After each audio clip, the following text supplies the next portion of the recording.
Hola, muy buenas noches. De parte de la Asociación Cusicro en Costa Rica, nuevamente agradezco a todas las personas que se vayan conectando hoy a nuestra charla.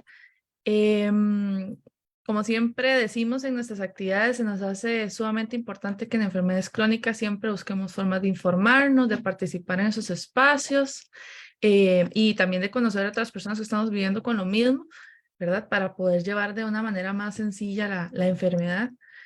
Mi nombre es Tatiana Villegas, yo soy actualmente la presidenta de Cusicron en Costa Rica. Eso es una ONG que ya tenemos 10 años de estar conformados y acompañando a personas que padecemos colitis ulcerativa y Crohn en Costa Rica y también a nivel centroamericano. Y hemos ido creciendo conforme hemos ido avanzando, haciendo aliados tan importantes como el que hoy tenemos de invitado, que es el doctor Kenneth Ernest. Ujú. Que de paso queremos comentarles que estas charlas de Hablemos con el Gastro, las tenemos ya varias grabadas en YouTube que pueden consultar cuando quieran. ¿Y por qué lo estamos haciendo hoy? Porque mañana es el Día Internacional de la Enfermedad Inflamatoria Intestinal, el 19 de mayo. Este es un día que nosotros hemos por años ya realizado actividades siempre para educar y para que aprendamos un poquito más sobre nuestra enfermedad. Em, También, bueno, algo importante, le pusimos hablando con el gastro porque es otro pilar importante en nuestra enfermedad, ¿verdad? El poder tener esa buena relación con nuestro médico tratante, es esencial, ¿verdad? Para poder tener mejor adherencia al tratamiento, una mejor calidad de vida, poder discutir con nuestros médicos, el tratamiento que tenemos para poder llevar un plan juntos, ¿verdad? En este caso, pues es el doctor Kenneth Ernest. Él es un médico gastroenterólogo ya con mucha experiencia en la Caja Costarricense del Seguro Social y que actualmente está en Canadá estudiando una subespecialidad en enfermedad inflamatoria intestinal en la Universidad de Calgary. Hoy vamos a estar contestando preguntas que ustedes tengan, entonces los invito a escribir por el chat o comentarnos más bien acá en la publicación del Facebook Live cualquier consulta que tengan sobre cualquier tema relacionado a la enfermedad de Cusi Crohn para que la vayamos desarrollando conforme vamos conversando con el doctor. Bienvenido, Doc, nuevamente. Hola, hola Tatiana, ¿cómo estás? Y buenas noches a todos. Muchas gracias por siempre permitirme colaborar en estas actividades tan importantes y sin duda muy cerca de una fecha tan importante como es mañana, ¿verdad? Para nosotros como médicos involucrados en el manejo de la enfermedad inflamatoria intestinal y para ustedes como pacientes, ¿verdad? Yo creo que es una fecha importante de visibilizar la enfermedad, de romper también mitos y también de unión para buscar cosas importantes para pacientes. Mucho de esto son derechos a tratamientos que sean efectivos en el tiempo, derechos a un control de la salud y un seguimiento adecuado, ¿verdad? Y creo que en eso es lo que nuestro objetivo y nuestra inspiración para seguir hacia adelante, ¿verdad? Y muy emocionado de oír las preguntas, a ver qué nos espera hoy. Sí, muy bien, perfecto. Bueno, durante la semana hemos recibido algunas para ir adelantando mientras se nos Súper. conectan los amigos acá por el chat, por el Facebook. Y Es, mientras, si te Ujú. parece, mientras esperamos que vayan empezando preguntas, pienso yo y es tal vez algo que siempre me gusta hacer mucho énfasis, si te parece y si me das permiso, que es Por favor.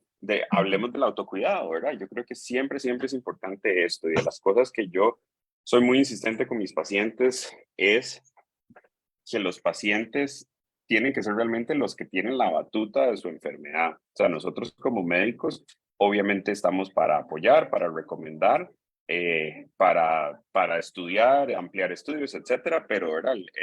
La persona que está a cargo del manejo de su enfermedad siempre son los pacientes, ¿verdad? Porque a veces tal vez puede que los pacientes tengan o quieran que el médico tome todas las decisiones y no les diga nada, y yo creo que no, es un trabajo conjunto, ¿verdad? Es como un engranaje y tenemos que trabajar los dos en conjunto.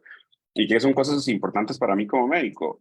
Obviamente que el paciente se haga los exámenes, digamos, que le estamos pidiendo, y exámenes podemos hablar de exámenes de sangre, exámenes de heces, ¿verdad? Tenemos exámenes de monitoreo y pueden haber ciertas frecuencias que son diferentes en los pacientes, y esos son importantes para poder tomar decisiones. Parte del autocuidado, yo creo que es que ustedes como pacientes tienen que saber cuáles son los objetivos de tratamiento, ¿verdad? O los objetivos de por qué damos tratamiento, o sea, cuál es nuestra intención. Y a veces, ¿por qué me cambiaron el tratamiento si yo me siento bien? Entonces, una de las cosas importantes es que hemos visto en los pacientes de enfermedad inflamatoria que existe un desconecte a veces entre los síntomas y el resto de marcadores de inflamación de la enfermedad. Entonces, no son solamente los síntomas el único factor que usamos nosotros para hacer cambios o recomendaciones de tratamiento, cambios de tratamiento. Ahí es donde entran en cuenta, bueno, el paciente se siente bien, pero tiene anemia. El paciente se siente bien, pero la PCR, que se llama proteína C reactiva, que eso es un marcador de inflamación del todo el cuerpo, digamos, está normal o está alta. La calprotectina fecal, que es un examen en heces que mide inflamación intestinal, eso está normal o está alto. El paciente, bueno, dije, si tiene anemia, tiene déficit de otras, de vitamina D, tiene déficit de vitamina B12, o sea, todos esos son parámetros que nos van a ayudar también a tomar decisiones. ¿Está el paciente tomando esteroides o no está tomando esteroides, verdad? Y obviamente, ¿cómo está la colonoscopía o la endoscopía de este paciente? ¿Será que este paciente tiene lesiones más arriba en el tracto digestivo y ocupa que se hagan TACs o resonancias magnéticas, etcétera? Esos son estudios importantes que nos van, o ultrasonidos, ¿verdad? Que nos van a complementar. Y yo lo que le digo a mis pacientes, ¿verdad? Esto es como que yo esté armando un rompecabezas y entre más piezas me den los pacientes a mí, más fácil para mí es interpretar lo que estoy viendo. ¿Verdad? A veces, y el problema es que si solo nos basamos en síntomas, que yo sé que obviamente es tal vez la pieza más importante desde el punto de vista de cómo me siento yo como paciente, cómo está mi calidad de vida, etcétera. Obviamente es una pieza muy importante, pero no puede ser la única porque podemos tener todas estas otras piezas alteradas y eso ¿verdad? Después, no queremos nosotros que cuando el paciente tenga síntomas ya se sienta extremadamente mal. ¿Verdad? Es como que uno tenga un incendio pequeñito que lo puedo apagar o ya un incendio muy grande. Eso es también importante.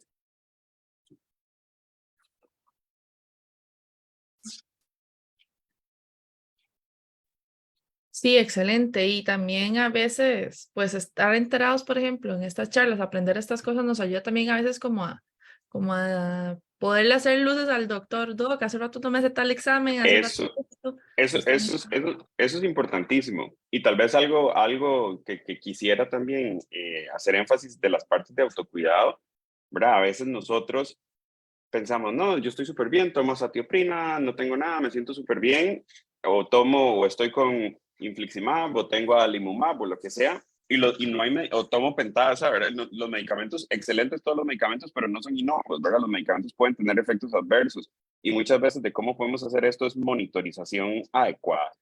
Cosas importantes, digamos, muchos pacientes sé que toman, por ejemplo, la satioprina. La satioprina puede incrementar a largo plazo el cáncer de piel.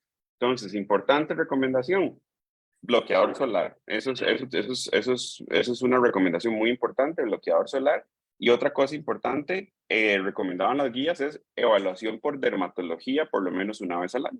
Entonces, van donde su gastro, el gastro les prescribe la satioprina, recuerden siempre, estoy muy bien, ok, doctor, pero por favor, recuerde que tienen que mandarme al dermatólogo una vez al año para la revisión anual, ¿verdad? Entonces, ese tipo de cosas son cosas perlas importantes que yo creo que a veces también tenemos tanto que ver que puede que se nos olvide como médicos. Y ahí es donde yo creo, como les decía antes, el paciente tiene que llevar la batuta también de su enfermedad y saber esas cosas y recordarnos, ¿verdad? Hacernos el favor de recordar si se nos está olvidando. Entonces, esas cosas, ¿verdad? Insistir, ocupo la receta, qué sé yo, del bloqueador solar o etcétera, ¿verdad? Entonces, esas cosas importantes.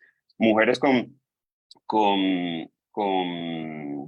este, con inmunosupresión, azatioprina, limumab, estarse haciendo su control de Papa Nicolau, ¿verdad? Antes mucho tiempo se creía que no, que tenía que ser anual, ahora parece que se puede distanciar más, pero ¿verdad? Creo que eso va a depender del riesgo específico de cada mujer, si tiene infección por el virus del papiloma humano, etcétera. Pero eso es importante también, seguimiento. Y por lo menos en Costa Rica, el primer Levice hace Papa Nicolau, ¿verdad? Y eso es una forma donde parte del autocuidado y responsabilidad de pacientes es decir, bueno, sí, eso es algo que hay que tener también en la mente. Vacunas, ¿verdad? Ocupo vacunarme, ponerme las vacunas del COVID, las vacunas de la influenza, vacunas, por ejemplo, de neumococo. vacunas de hepatitis, ¿verdad? Todas esas son cosas importantes del autocuidado que tenemos que tener. Nutrición, ¿cómo, o sea, verdad? ¿Cómo están nuestros parámetros de exámenes nutricionales, nuestros niveles de hierro, niveles de vitamina B12, niveles de vitamina D, etcétera? ¿Ocupo suplementarme esto, no? Esas son también cosas importantes que creo yo que los pacientes pienso yo, el deber, ¿verdad? De empoderarse y también darle seguimiento a esto porque la enfermedad es la que nos acompaña, ¿verdad? Sí, incluso aprovechando el tema de los suplementos y más, por acá nos acompaña ahorita la Carolina Samper de Colombia, de allá de Ah, Fundamento. claro, por supuesto. Entonces ella nos está comentando lo importante que es también como tener cuidado con los remedios naturales, ¿verdad? Que siempre nos ofrecen para curar la enfermedad. Entonces sí me parece un Sí, comentario muy oportuno en este momento porque cuando buscamos cómo suplementar, a veces podemos topar con productos que tal vez no son como lo ideal, ¿verdad? Si hay suplementos que pueden funcionar, pero no es como que un montón de cosas naturales y, también y puedan intervenir. luego, y luego muchas veces tenemos el concepto de que lo natural nunca me va a producir un efecto adverso, nunca es dañino y eso es un error de concepto, ¿verdad? O sea, hemos tenido pacientes hospitalizados con inflamaciones muy severas del hígado, por ejemplo, por estar tomando medicamentos que no son seguros, ¿verdad? O medicamentos naturales o suplementos naturales que no son seguros, ¿verdad? Y esto creo que también sí, sin duda, creo que es un punto importante. Muy bien. Dentro de las preguntas que nos hicieron durante la semana, bueno, nos consultaron, por ejemplo, si había alguna relación bueno, no, perdón, más bien si hay alguna posibilidad, por ejemplo, de que una persona con Crohn en algún momento le vayan a dar de alta. Nosotros hemos sabido de pacientes con CUSI que les han dado de alta y siempre nos ha dado, pues, la preocupación, ¿verdad? Porque realmente consideramos que una enfermedad crónica debería siempre tener como un acompañamiento, pero es Sí, una pregunta que se nos hace importante para usted. sí, yo probablemente mi posición es que no, un paciente con enfermedad inflamatoria eh, no debería darse de alta. Puede espaciarse el seguimiento de un paciente que está en muy buena remisión. Ya nosotros vemos pacientes que vemos una vez al año, por ejemplo, porque están extremadamente bien y lo que vienen, ¿verdad? Es como una cita muy de ver la lista de requisitos, que es lo mismo. Cuando le toca la siguiente colonoscopía, cómo están los laboratorios, ocupa recetas, etcétera, cómo se siente. O sea, es como, y usualmente es una consulta muy bonita en ese sentido, ¿verdad? Porque, y usualmente, obviamente son los pacientes que tienen remisión a muy largo tiempo. Mucho de esto va de la mano de que el paciente también en el tiempo, ¿verdad? Se hace sus exámenes, se hace sus cosas de seguimiento que permiten poder espaciar a los pacientes. Tal vez de las cosas importantes es que yo diría, bueno, si a un paciente con Crohn que le dieron de alta, digo yo, ¿será que tiene o no tiene, ¿verdad? Que no tenga enfermedad inflamatoria sería una posibilidad que se me viene a la mente. O lo otro es que no sé, se me ocurre, ¿será que estaba en un hospital y lo refirieron a su hospital de área de atracción, ¿verdad? Que eso también a veces puede pasar. Y si hay un servicio de gastroenterología, pues en Costa Rica los gastroenterólogos están informados para ver enfermedad inflamatoria. Sabemos que a veces las listas de espera en hospitales periféricos son un poco más complicadas, sin lugar a dudas, eh, pero mi criterio por lo menos es que no debería darse de alta un paciente con un diagnóstico de enfermedad inflamatoria. Ok.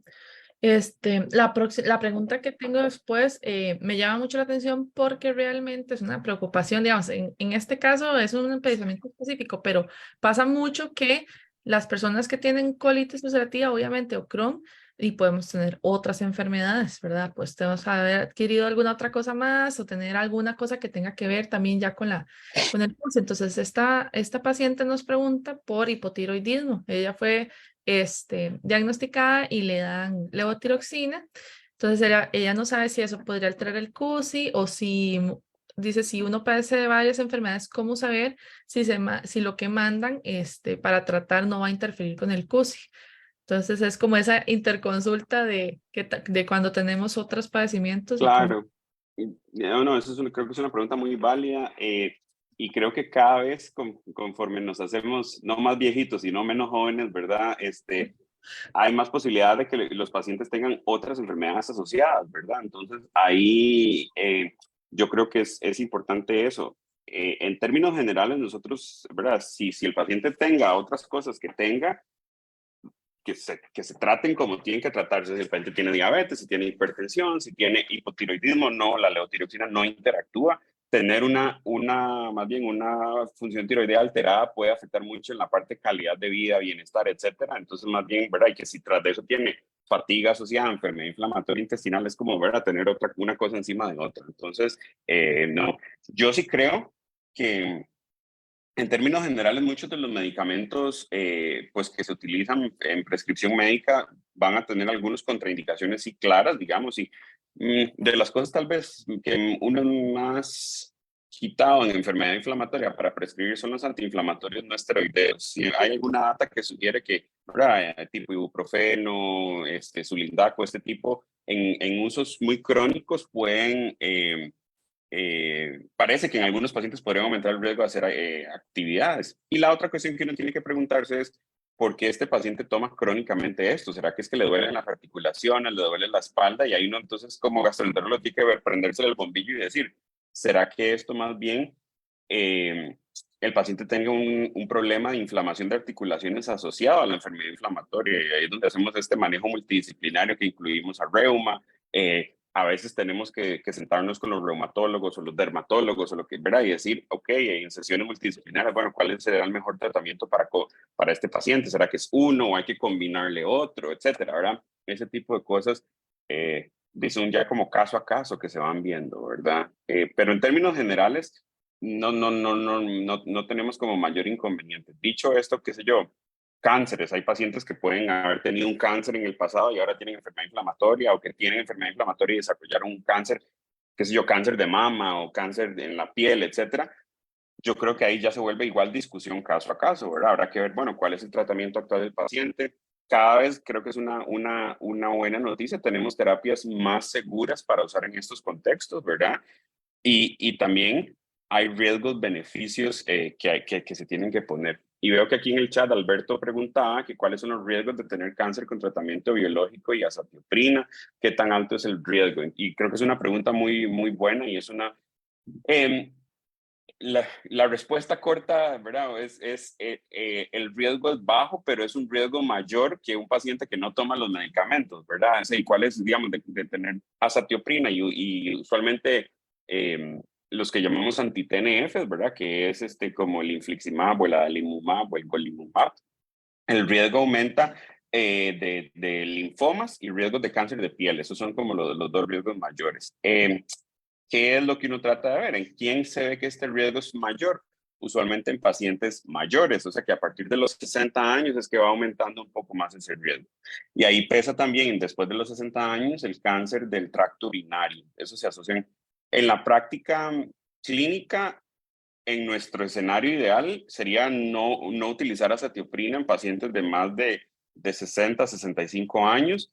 Eh, Obviamente tenemos terapias que son efectivas sin azatioprina. En nuestro sistema de salud el problema es el costo, ¿verdad? Estas terapias y esto es lo que es una barrera todavía y en lo que tratamos nosotros de mejorar también el acceso a estos tratamientos en pacientes específicos, ¿verdad? Otra estrategia que a veces se hace con los pacientes es que se puede usar azatioprina y un biológico, ¿verdad? Un anti-TNF, usualmente al inicio. Si los pacientes están en remisión, están estables, existen estrategias para quitarles la azatioprina, pero todo esto tiene, digo yo, es como un contrato porque tiene que ir de la mano que el paciente esté comprometido a un monitoreo estrecho, ¿verdad? Porque si no, a veces hay riesgo a veces de perder las respuestas a los medicamentos, etcétera, ¿verdad? Entonces, es muy caso a caso, pero en general el riesgo es bajo, pero sí es mayor que la población que no usa esos tratamientos. Ok. Igual dentro de hablar los padecimientos digamos que ya podemos a veces tener como más tendencia a adquirir, nos preguntan si han encontrado, ¿verdad? Una asociación entre el CUSI y padecimientos como la fibromialgia, el reumatismo, la artritis y cómo se deben de tratar. Sí, esto es un poco, ¿verdad? Lo que decía, siempre, de hecho, existe todo este tema que se llaman manifestaciones extraintestinales, ¿verdad? Que son tenemos enfermedad inflamatoria y hay otros lugares, ¿verdad? Como otras alarmas en otros sitios del cuerpo, ¿verdad? Lugares como las articulaciones, usualmente lo más común y probablemente la manifestación más común que tengan los pacientes es dolor articular, no tanto inflamación. Entonces ahí sí hay una tasa mayor de manifestaciones articulares en pacientes con enfermedad inflamatoria, por ejemplo, manifestaciones dermatológicas, manifestaciones oculares. eh, entonces, si hay muchos síntomas de eso, pues eso creo que es importante comentárselo al gastroenterólogo. Dicho esto, usualmente lo que nosotros hacemos, pedimos ayuda al reuma y que el reuma, digamos, se evalúe las articulaciones y será el reuma el que nos dice, no, esto es asociado a la enfermedad inflamatoria o no, esto es otra cosa. Si vemos pacientes con fibromialgia, ¿verdad? Otra cosa que a veces pueden tener los pacientes con enfermedad inflamatoria y el gastrointestinal es síndrome digestivo irritable, ¿verdad? Entonces el paciente que dice, ¿por qué tengo mi enfermedad en remisión y yo me siento mal, verdad? Me duele la panza o tuve diarrea, y entonces, ¿verdad? Se asustan los pacientes, que si será que me estoy activando o no. Y allí es donde, ¿verdad? A veces tener toda esta información objetiva de hacernos calprotectinas y todo esto nos ayuda a tener un contexto más claro para interpretar esos síntomas, ¿verdad? Esto sí, si hay coexistencia de otras cosas, sin lugar a duda, depresión, ¿verdad? Y afección de salud mental también es otra cosa importante que se asocia con los pacientes de enfermedad inflamatoria intestinal. La fatiga es otra, y a veces en la fatiga es un problema porque es el paciente que estaba muy activo, muy fatigado, se le corrigió el déficit de hierro, el déficit de todo, está en remisión, todo está perfecto, y el paciente dice, me siento fatigado todavía, ¿verdad? Y no hay una causa clara en algunos pacientes. Hay algunos estudios que están viendo a ver si con dosis altas de tiamina mejoran o no los pacientes, como resultados un poco ahí contradictorios, pero puede ser una estrategia, y a veces es una estrategia que usamos sobre todo en pacientes con fatiga persistente no explicada. Ok.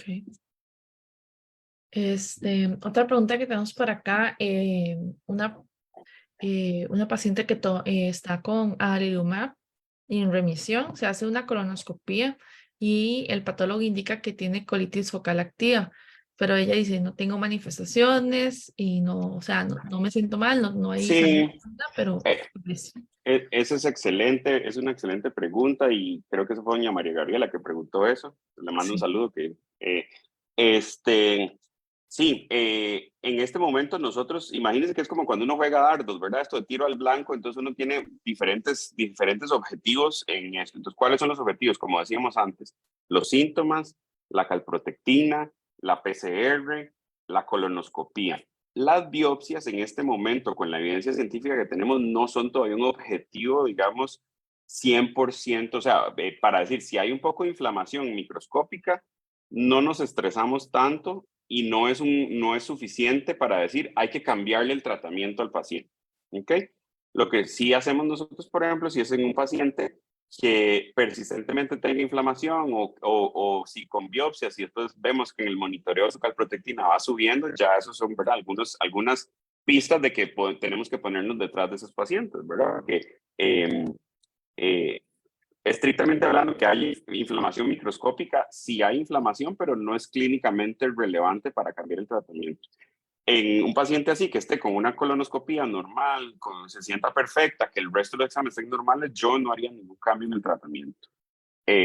Lo que probablemente haría es que un paciente así, digamos, yo no lo voy a ver en un año, sino que probablemente yo lo quiera ver antes, en seis meses o en 9 meses, nada más para ver que todo siga en target, ¿verdad? Como en el blanco, todo este puros dieces, digámoslo así, ¿verdad? Entonces, eso es más o menos lo que, la forma de pensar en esto. Muy bien. Aquí estoy viendo tal vez una pregunta que dice, me gustaría saber sobre biológicos. Mi hija la ven en el Hospital de Niños, está próxima a que la ven en el Hospital México. La doctora del Hospital de Niños me dijo que le iban a mandar biológicos, pero hasta el momento nada. Ya el otro mes es la única cita en el Hospital de Niños. Sí, qué pregunta más difícil. No sabría yo decir sobre el proceder o no del hospital. Yo creo que si un paciente ocupa un biológico estando en el Hospital de Niños o estando en el México o estando en otro país, ocupa un biológico. Eso es indistinto. O sea, el criterio tiene que ser bastante homogéneo, ¿verdad? Que es básicamente el no control de su enfermedad. Los esteroides no son terapias de mantenimiento, quiero dejarlo siempre muy claro. Tienen un montón de efectos adversos. Los usamos mucho, pero la meta para usarlos es usarlos por corto tiempo, ¿verdad? Usamos esteroides y vamos descendiendo para tratar de ir y haciendo un puente a otras terapias que nos literalmente ahorren esteroides, ¿verdad? Entonces, sí, el procedimiento, por lo menos a nivel de la caja de solicitar un biológico, es exactamente el mismo para el Hospital de Niños que para los otros hospitales. Entonces, sí, mi recomendación creo que sería hablar nuevamente, probablemente en el Hospital de Niños, para ver porque si es paciente en este momento, creo que es del hospital en el que sé que deberían resolver, ¿verdad? Ya, Ok. si un paciente está con un biológico y se pasa del Hospital de Niños al Hospital de Adultos, eso es muy fácil en el sentido porque es la farmacia. Las farmacias se mandan, por decirlo así, son unas claves de aprobación y simplemente se continúan en otro centro. Eso no debe tener ningún impacto logístico mm, complicado. Perfecto. Hay una coincidencia entre dos preguntas que nos mandaron al WhatsApp durante la semana. O sea, preguntan lo mismo sobre medicamentos diferentes, porque me estaban preguntando que si había algún medicamento que pudiera sustituir la satioprina, igual me preguntaron por la pentasa. Entonces me llama la atención, ¿verdad? Bueno, igual el tema de la pentasa lo consultan para una paciente de 80 años. Entonces, este, mm, Y la pregunta es algo que que si pueda está tomar con que haga pentasa, efecto más rápido. o sea, la paciente está con pentasa y no está Ujú. bien. Eso es lo que Sí, dice interpreto que en la le pregunta. tarda, sí, que le tarda mucho. En caso de encontrarme en una crisis que podría tomar que pueda tener un efecto más rápido que la pentasa, ya que esta tarda mucho en hacer efecto. Sí, es que bueno, ahí el problema es que la pentasa no es un medicamento para tratar una crisis, ¿verdad? Usualmente son medicamentos de mantenimiento, así, al igual o sea, muchas de la satioprina no sirve para tratar una crisis en agudo, ¿verdad? La satioprina es terapia de mantenimiento. Muchas de las herramientas que usamos son los esteroides, ¿verdad? Llámese prednisona, llámese Cortiment, budesonida de liberación intestinal, digamos, son diferentes estrategias que se pueden utilizar y esas son literalmente como terapias puente, llamamos nosotros, para control de síntomas, mientras una terapia de mantenimiento entra en efecto, llámese pentasa, llámese azatioprina. La cuestión aquí es si estoy con pentasa, que es mesalazina, realmente el nombre genérico, ¿verdad? Si estoy con mesalazina, si estoy con azatioprina, si estoy con un biológico y no estoy controlado, significa que esa estrategia no está bien. O sea, no está bien en el sentido de que o la dosis no es suficiente o la combinación que tengo en ese momento no es la adecuada o que simplemente ese no es el medicamento para mí, hay que pensar en otras estrategias, ¿verdad? Por eso yo creo que mucho, como decíamos al inicio, va de la mano que el paciente piense que de los objetivos de tratamiento tengo todo bien, todo está en luz verde o hay alguna luz amarilla o alguna luz roja, ¿verdad? Y como les Mm. decía, yo creo que eso es tanto el médico como el paciente que tienen que hacer ese control cruzado y eso creo que se asocia con mejores resultados a largo plazo. Muy bien. Incluso en ese mismo sentido, digamos, en temas de plazos, eh, hay personas que nos estuvieron preguntando sobre cuánto tiempo tenían que tener la medicación tan alta, digamos. En un adolescente, ¿cuántos años en remisión son necesarios para bajar la medicación? Y otra pregunta parecida es, que es una muchacha que ya hace reacción adversa a esteroides y es alérgica a las sulfas, tiene 6 años, entonces está con biológico. Entonces ella quiere saber si el biológico va a tener que hacer para ella un tratamiento de por vida, porque ahorita se lo Ujú. está poniendo cada 8 semanas. Bueno, son excelentes preguntas. Tal vez la primera respuesta que podemos poner aquí es que no existe una cura para la enfermedad inflamatoria intestinal en este momento, lastimosamente. Tenemos terapias para inducir lo que llamamos remisión y mantener, ¿verdad? Imagínense que es como el encendedor de la luz, ¿verdad? Entonces tratamos de apagar, de tener en apagado eso. Se han hecho estudios en pacientes con enfermedades, con enfermedad inflamatoria que se tratan, qué sé yo, con terapias biológicas o a veces con azatioprina o a veces las dos. Y uno de los estudios más recientes que se publicó, lo que se hizo fue que se les suspendió, eran pacientes que estaban con infliximab y se les infliximab y azatioprina y se dividieron en tres los pacientes. A un grupo se mantuvo con infliximab y azatioprina, otro grupo se mantuvo solo con infliximab y otro grupo se mantuvo solo con azatioprina. Y lo que se vio es que en un promedio de 52 semanas, que es como un año, ¿verdad? Más o menos había como un 60-70% de pacientes con azatioprina que se activaba su enfermedad. Entonces, y entonces hay estrategias de desescalonamiento de terapia que y tal vez la forma en que yo pienso cuando veo esta información es que fue un paciente que originalmente estuvo tan enfermo que ocupó un biológico, ¿verdad? O su enfermedad era tan agresiva que ocupamos un biológico para controlarla, ¿verdad? Y no es la mayoría de los pacientes que logran controlarse así. Ahora, uno podría ver desde un punto de vista más positivo esto y decir, bueno, 30% de los pacientes sí se mantuvieron en remisión con azatioprina. Es cierto. Lo que pasa es que lastimosamente no tenemos una bola de cristal que me diga usted sí y usted no, ¿verdad? Entonces son a veces la parte que uno trata y a grosso modo los costos para el sistema de salud de manejar un paciente que estaba muy bien, que se vuelve a activar, son altos todavía, ¿verdad? Entonces uno es una decisión a veces también, inclusive hasta costo-beneficio, que el paciente siga. Y aquí viene la otra parte, los pacientes pueden decir, bueno, ay, pero me quieren tener y que estos los efectos adversos. Y yo entiendo que, como dije antes, nada es inocuo, ¿verdad? Pero esto va siempre de la mano de un monitoreo eh, estrecho, ¿verdad? Porque sí, los pacientes, por ejemplo, hay pacientes que pueden usar biológicos que dicen, yo no tenía dolor articular y ahora que estoy con un biológico me empezaron a doler las articulaciones. Y existen reacciones adversas de los biológicos que pueden producir, por ejemplo, dolores articulares, brotes cutáneos, o sea, hay ciertos efectos adversos también de los biológicos que hay que monitorizar. Una ventaja, creo, ahorita en Costa Rica tenemos nuevos mecanismos de acción, ya no son los clásicos anti-TNFs, hay nuevos mecanismos que también nos permiten tener opciones para cambiar a los pacientes que hagan efectos adversos a esos biológicos, ¿verdad? Muy bien. Otra pregunta que tenemos de la semana dice, ¿cuánto tiempo, más bien, cuánto es el tiempo mínimo entre una colonoscopia y otra en pacientes con CUSI? Esa pregunta me encanta. Entonces, yo creo que todo va a depender del contexto del paciente que estemos hablando. Entonces, sabemos que la enfermedad inflamatoria usualmente se divide en enfermedad de Crohn y en colitis ulcerativa. Yo diría que en enfermedad de Crohn lo otro hay que ver es dónde está localizado el Crohn, ¿verdad? Porque el Crohn se puede, recuerden que localiza en cualquier parte del tracto digestivo.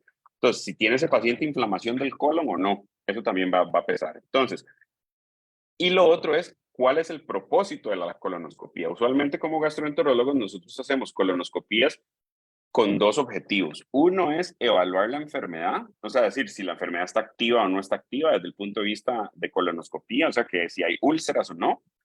Por ejemplo, lo otro que tenemos es si tenemos de lo que llamamos nosotros de tamizaje de cáncer colorectal, porque recuerden que uno de los riesgos de tener enfermedad inflamatoria intestinal y por los cuales tratamos a los pacientes es evitar complicaciones y una complicación es desarrollar cáncer de colon, ¿verdad? El cáncer de intestino también delgado puede pasar en Crohn, pero es muchísimo menos frecuente. Entonces, lo que hacemos nosotros es, si el paciente está en remisión, imagínense un paciente está en tratamiento, se toma el tratamiento perfecto, va a todas sus citas, se hace los exámenes, todos son un 100 siempre que haga las citas. Ese paciente muy probablemente, lo otro que tomamos en cuenta es cuánto tiempo de evolución tiene su enfermedad.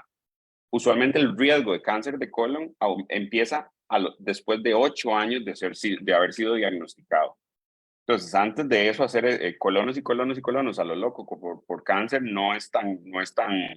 eh, no es tan costo efectivo, usualmente después de 8 años. Lo otro que tomamos en cuenta es si este paciente tiene antecedentes familiares de cáncer de colon y familiares de primer grado, usualmente, ¿verdad? Entonces, esos son dos factores. Y después, entonces, hacemos los periodos de tamizaje. En términos generales, a los pacientes con colitis ulcerativa o enfermedad de Crohn con compromiso del colon, los vamos a hacer colonoscopías cada 3 años, 2 a 3 años, con el objetivo de buscar lesiones premalignas y quitarlas, ¿verdad? Mm. A menos que el paciente tenga colangitis esclerosante primaria, que eso es una enfermedad que afecta al hígado y eso sí se ha demostrado que aumenta el riesgo de cáncer de colon considerablemente. Entonces, esos pacientes hay que hacerles colonoscopía anual sí o sí a los pacientes que tengan asociado eso.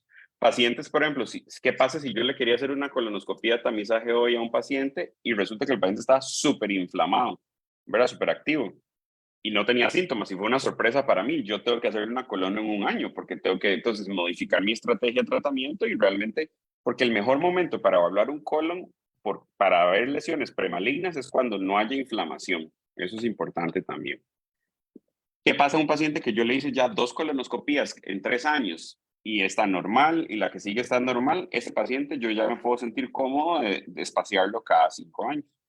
Entonces, ¿verdad? No es una respuesta tan sencilla porque va a depender mucho del contexto del paciente. Dicho esto, ahora, ¿qué pasa si un paciente tuvo una colono hace 2 meses y se activó su enfermedad? En la gran mayoría de los pacientes probablemente ocupemos, porque eso es una historia diferente. Antes estaba en remisión y ahora no, ¿verdad? Entonces, para evaluar si el paciente tiene enfermedad activa o no, va a depender de cada paciente, el criterio del médico. Y la otra cosa que hacemos es también evaluar la respuesta a los tratamientos. Porque como les decía, uno de nuestros objetivos, ¿verdad? Nuestro check en la lista es que el paciente tenga curación de la mucosa con el tratamiento que está. Doc, una pregunta en relación a eso que no la tengo acá, pero sí se me viene a la cabeza porque nos la hacen mucho. Ujú. Mucha gente le preocupa que la preparación de la colono y luego la colono en sí les irrita, incluso hay veces que tal vez no habían estado sangrando y después de la colono han sangrado, entonces se asustan. Entonces, tal vez podemos conversar de eso, qué es lo que pasa, si es algo que tal vez es extendido, Sí, nada más. y que lastimosamente ni aquí, o sea, ni en Costa Rica, ni en Canadá, ni en Estados Unidos existe todavía una preparación intestinal que no sea tomar líquido. A- Ahora hay estudios de ir reduciendo el volumen, pero todavía no hay así como información tan fiable, porque una cosa importante para evaluar bien un colon y sobre todo por lesiones premalignas es tener una buena preparación intestinal. Entonces, un paciente que venga sucio es una colonoscopía, entre comillas, que no se aprovecha bien porque digamos, yo puedo decir, sí, yo entré y salí del colon del paciente, pero tenía tanta material intestinal que yo no pude ver un área, entonces yo no sé si ahí abajo hay un cáncer o una lesión premaligna, ¿verdad? Entonces la preparación intestinal, eso es parte de las responsabilidades de los pacientes, ¿verdad? Y sí, con respecto al sangrado, ahí yo sí diría, bueno, el sangrado puede ser por dos cosas, o que el paciente tiene enfermedad activa, ¿verdad? Que la colonoscopia les va a decir si estaba activa o no, y que simplemente sí se irritó más, pero no es tanto por el procedimiento per se, sino es por la preparación que hace el paciente. Ujú. Dos, que se tomaron biopsias cerca del recto, ¿verdad? Y eso llora siempre un poquito de sangre y puede que eso salga. Y por biopsias eso no es actividad, ¿verdad? Y sobre todo, y lo otro es, bueno, puede haber sangrados por hemorroides o por fisuras, etcétera, ¿verdad? Sin ser eso tampoco actividad. Recuerden cuando un paciente hace actividad, ¿verdad? El encendedor de encendido apagado, la enfermedad inflamatoria no funciona que hoy estoy activo, mañana estoy inactivo, pasado mañana estoy activo, ¿verdad? O activo, inactivo, o puede en el medio según el tratamiento, pero es, ¿verdad? Yo siento que usualmente los pacientes tienen muy claro cuando decir, no, es que esto es un brote porque estoy peor cada día, ¿verdad? No es una cuestión como de que me duró 2 días y se me quitó. Es tal vez eso el mensaje ahí. Muy bien. Bueno, para terminar las que tenía aquí del WhatsApp y ya Ajá. ver un poquito las que tenemos de Facebook, tenemos a la que tiene que ver con el deseo de quedar embarazada. Entonces ella consulta, em, dice que tiene la dosis en 8 cápsulas, ¿verdad? 4 gramos. Y 2 supositorios, 8 de metotrexate bueno, 8 pastillas de metotrexate y una de budesonida. Ok, bueno, Y la idea ella es tratar de entrar en remisión, o sea, lo que significa para no poder. está en crisis, y le genera duda, pues, todos esos medicamentos. Bueno, eso creo que una pregunta muy, muy, muy buena y muy importante. Yo lo que voy a hacer es que les voy a contar más o menos cómo hablo yo con una paciente cuando viene a nosotros aquí en la Universidad de Calgary tenemos una consulta preconcepcional y tenemos una clínica de embarazo. Entonces, ¿qué es lo que hablo yo con una paciente cuando dice, bueno, yo vine hoy porque quiero que usted quiero un embarazo o estoy pensando en un embarazo y tengo enfermedad inflamatoria, ¿verdad? Entonces, de las cosas que nosotros siempre decimos es, uno trata de recomendar pero que quede muy claro, eso es una recomendación porque yo como médico no tengo ni el más mínimo derecho a decirle a la paciente embaraces o no embaraces o cuándo se embarace. Es una decisión de cada paciente y eso no tiene por qué generarle angustia a nadie. De una paciente que aprecio mucho, me acuerdo que ella quedó embarazada y era el doctor me va a regañar porque quedé embarazada y no, no, o sea, o sea, sí, sí, sí, y como dice el refrán, a lo hecho pecho, o sea, para eso estamos nosotros, para recomendar también cosas, ¿verdad? O sea, y si una paciente está activa y que está embarazada, seguimos para adelante y hay que manejar lo que esté, ¿verdad? Entonces, eso creo que es muy importante siempre dejarlo claro y eso no es ni un error ni una culpa, no, no, no, eso es la decisión de cada quien y nosotros como médicos no tenemos opinión en esas cosas, ¿verdad? Eso es una idea personal de cada paciente. Dicho esto, sí, ¿cuándo es el mejor? Sí, dicen, bueno, si usted me pone a decir cuándo es el mejor momento para un embarazo, probablemente sea un paciente que está en remisión, eso sí, ¿verdad? ¿Por qué? Porque, y lo que pues, tratamos nosotros, hay evidencia científica que nos dice que una paciente con enfermedad inflamatoria que se embaraza, si su enfermedad está activa, tiene más riesgo de parto pretérmino, de bajo peso al nacer, la probabilidad de fertilidad menor. Entonces son cosas importantes, ¿verdad? Y también hay un porcentaje un poco más alto también de pérdidas en el embarazo. Entonces esas son cosas importantes donde sí nos influye la actividad de la enfermedad. ¿Ok? Luego, entonces, ¿verdad? Entonces afecta tanto la parte de fertilidad como los resultados del embarazo. Y luego también hay que ver el contexto del tratamiento en que está el paciente. Entonces, la gran mayoría de los tratamientos los podemos usar seguramente en el embarazo y la lactancia. En este momento, el metrotexate, que me pareció entenderte que esa paciente no está tomando metrotexate, entonces es una contraindicación absoluta para recomendar un embarazo. Eh, una paciente en edad fértil que toma metrotexate debería tener un método de planificación, ¿verdad? Seguro y efectivo, eso es muy importante. Entonces, si una paciente dice, bueno, tomo metrotexate, estoy en remisión, quiero quedar embarazada, tiene que discutir con su médico cuál es su estrategia de mantenimiento de su enfermedad a largo plazo. Y lo otro es que el tiempo recomendado para después de suspender el metrotexate son por lo menos 3 meses antes de empezar a buscar un embarazo. Eso es importante. Otra recomendación que le damos a todas las pacientes, independientemente de su tratamiento, que es la misma recomendación a cualquier mujer que quiere un embarazo, es empiece a tomar pastillas multivitamínicos, ¿verdad? También, eso es importante desde antes de un embarazo. Eso es la misma recomendación en las pacientes, ¿verdad? Que incluye obviamente ácido fólico. Y luego, la otra parte que hablamos de tratamientos es, entonces, lo que tratamos de hacer es en una clínica preconcepcional es de hacer una reevaluación del paciente, o sea, es decir, de cuándo son los últimos exámenes, de cuándo, ¿verdad? De sangre, cuándo la última colonoscopia, de cuándo la última calprotectina, y si nada de eso está al día, tratamos de que se actualice, ¿verdad? Eso es importante, como para decir, bueno, definamos bien la cancha del partido que vamos a jugar antes, ¿verdad? Es como lo que tratamos de hacer nosotros. Entonces es tratar de evaluar la enfermedad de ese paciente. ¿Por qué? Porque si el paciente está con una enfermedad activa y la paciente tiene algún grado de flexibilidad en eso, podemos decir, bueno, ajustemos tratamiento, veamos cómo nos va y revisitamos la idea de buscar un embarazo más adelante. ¿Ok? Luego, con respecto, como les decía, a todos los tratamientos, los biológicos, eso es importante. Cuando se forma en el embarazo, las primeras 8 semanas es donde se forman los órganos, y es que le llamamos la organogénesis, ¿verdad? Los biológicos no cruzan la barrera de la placenta hasta el segundo trimestre, es que lo hacen. Entonces, en ese primer trimestre de la formación, no hay influencia, por ejemplo, de los biológicos o de la pentasa o nada de estas cosas. Entonces, ¿verdad? No se asocian con malformaciones. En este momento, hay unos medicamentos más nuevos que se llaman los inhibidores de JAK que no se recomiendan en embarazo y lactancia. Y no tanto es porque no sean seguros desde ese punto de vista, sino porque no hay tanta evidencia todavía. Pero creo que eso con el tiempo se va a ir acumulando evidencia. Vamos a ver. Dicho esto, aquí nosotros vemos pacientes con esos medicamentos con enfermedades tan agresivas que es lo único que las tiene en control y a veces son decisiones caso a caso que tenemos que tomar en conjunto con las pacientes, ¿verdad? Y luego también, esa es otra parte. La otra pregunta que nos pueden hacer las fuentes, ¿cuál es la vía del parto? Tengo enfermedad inflamatoria, tengo que nacer, mi hijo tiene que nacer por cesárea o por vía vaginal. Y realmente, desde el punto de vista de gastroenterología, solo las pacientes que sí tienen fístulas perianales, ¿verdad? Enfermedad de Crohn muy severas, probablemente esos pacientes tratamos de de que tengan partos por cesárea. El resto, desde el punto de vista de gastro, no hay una indicación para cesárea, sino eso ya es una discusión propiamente con el ginecólogo o la obstetra.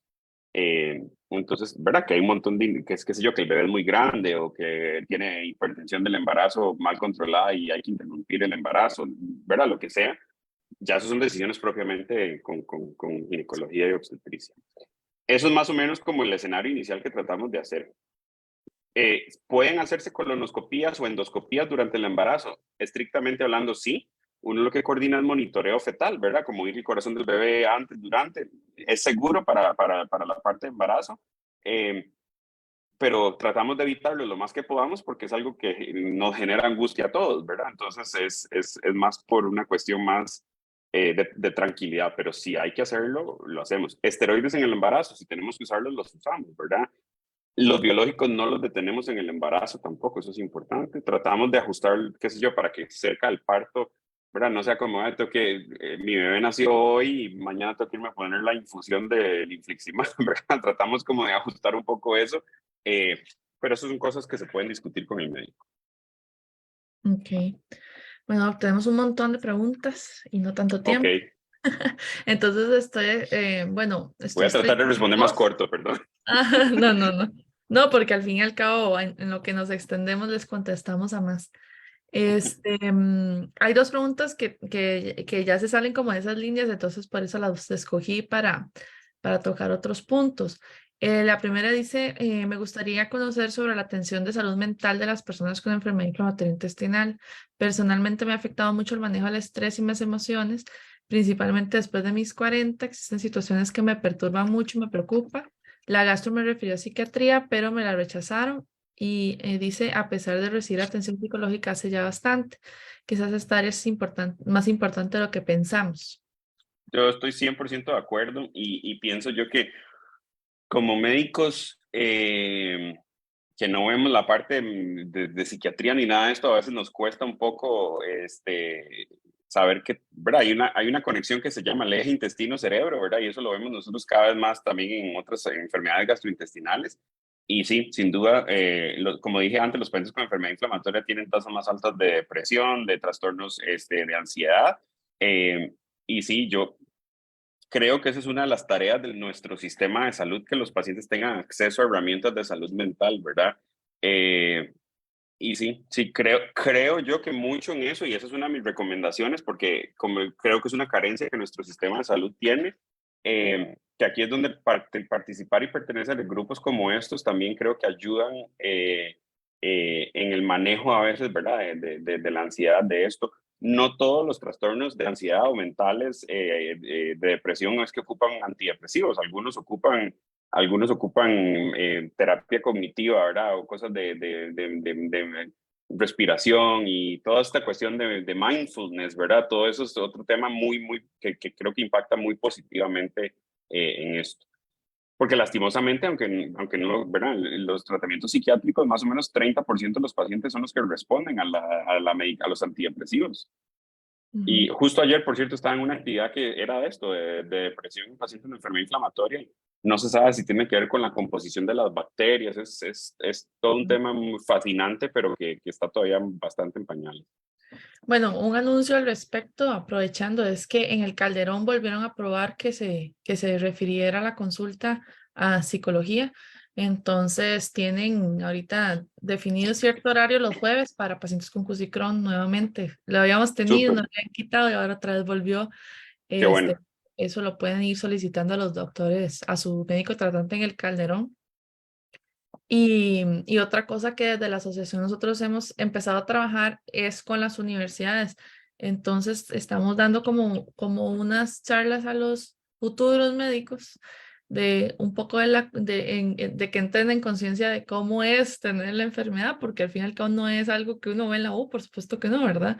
Sí, Pues habrán personas que se involucran un poco más, otras no tanto, pero el escucharnos a Ana Luz y a mí en cómo ha sido la vivencia, qué es lo que nos pasa, qué es todo desde la odisea diagnóstica hasta, ¿verdad? Hasta luego todo lo que nos puede pasar después.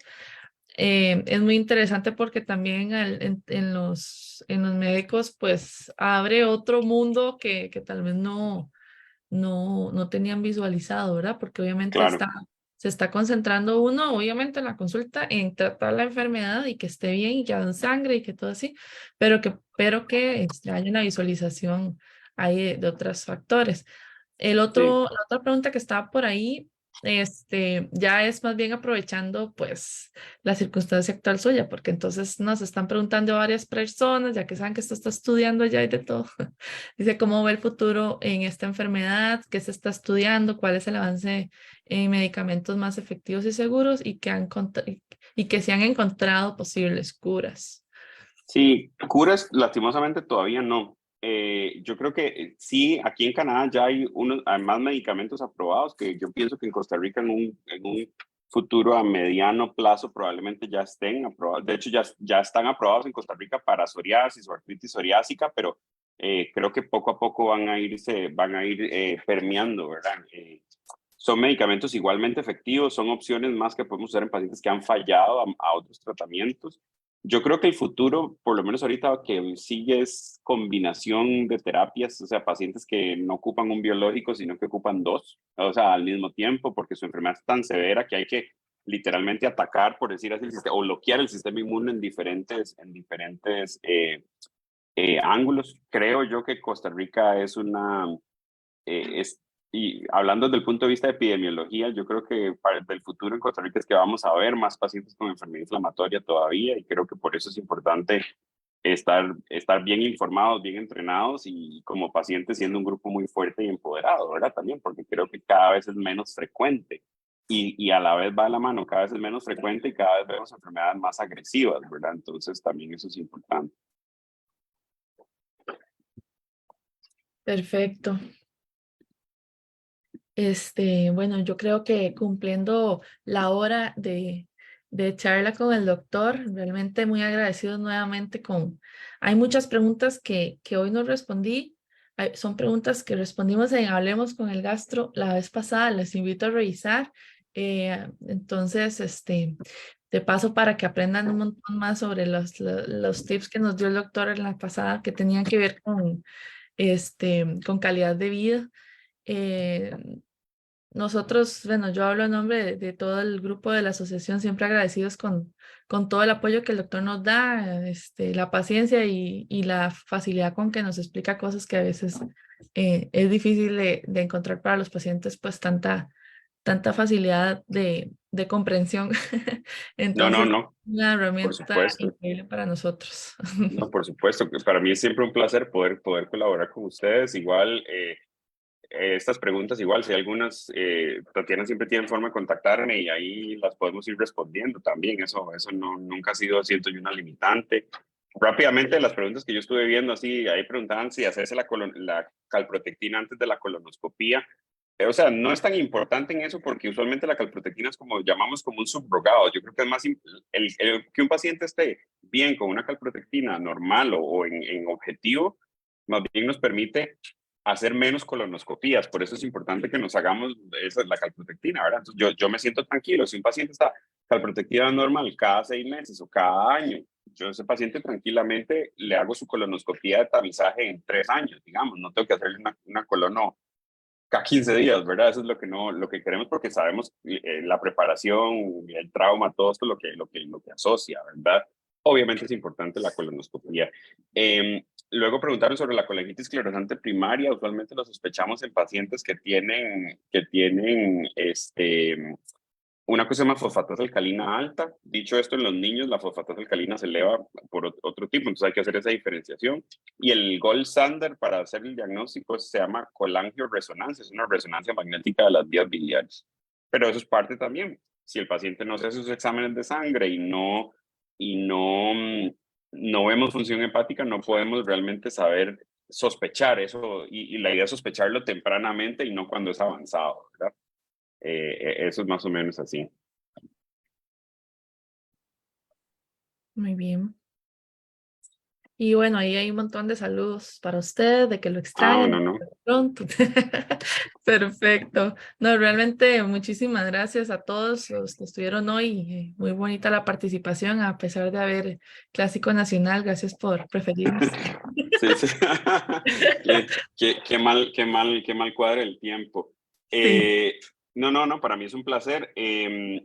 Ahí vi que preguntaron algo también de fístulas y de ejercicios pélvicos, ¿verdad? La parte, ahora creo que hay más enfoque en terapia física del suelo pélvico y creo que también eso es una herramienta que dentro de la caja hay también terapistas físicas que hacen terapia física del suelo pélvico y puede ser algo que también los pacientes pueden preguntar, ¿verdad? Porque sí, estos ejercicios que se llaman ejercicios de Kegel, que es como de contraer y etcétera, pueden dar más soporte a la parte pélvica y creo que es importante. Ah, excelente. Y no, sí, creo que más o menos eso fue lo que terminé por encima. No, un placer siempre para mí poder estar colaborando con ustedes y esperemos poder seguir haciendo esto que este es como el tercero que hacemos, el cuarto, yo creo, algo así, ¿verdad? Sí. Sí, como el cuarto contando el que hicimos respecto a el COVID. Ah, mira, sí, es cierto, es cierto. Sí, muchísimas gracias, de verdad. Qué bueno. Y bueno, igual también, como siempre, me gusta felicitar a todos los que se conectan y preguntan, porque y realmente para eso es, y porque los pacientes informados siempre van a ser pacientes que van a, pues, a tener una mejor respuesta a la enfermedad y a sentirse mejor hasta Y, consigo mismos, ¿verdad? Por entender lo que y realmente. que toman las riendas también, ¿verdad? Que eso es importante. Sí, correcto, exactamente. Entonces, realmente muchas gracias a todos por el espacio, al doctor por el tiempo y quedamos a la orden. Cualquier otra duda que tengan la pueden seguir enviando y ahí les buscamos respuesta como siempre hacemos. Buenas noches. Buenas noches.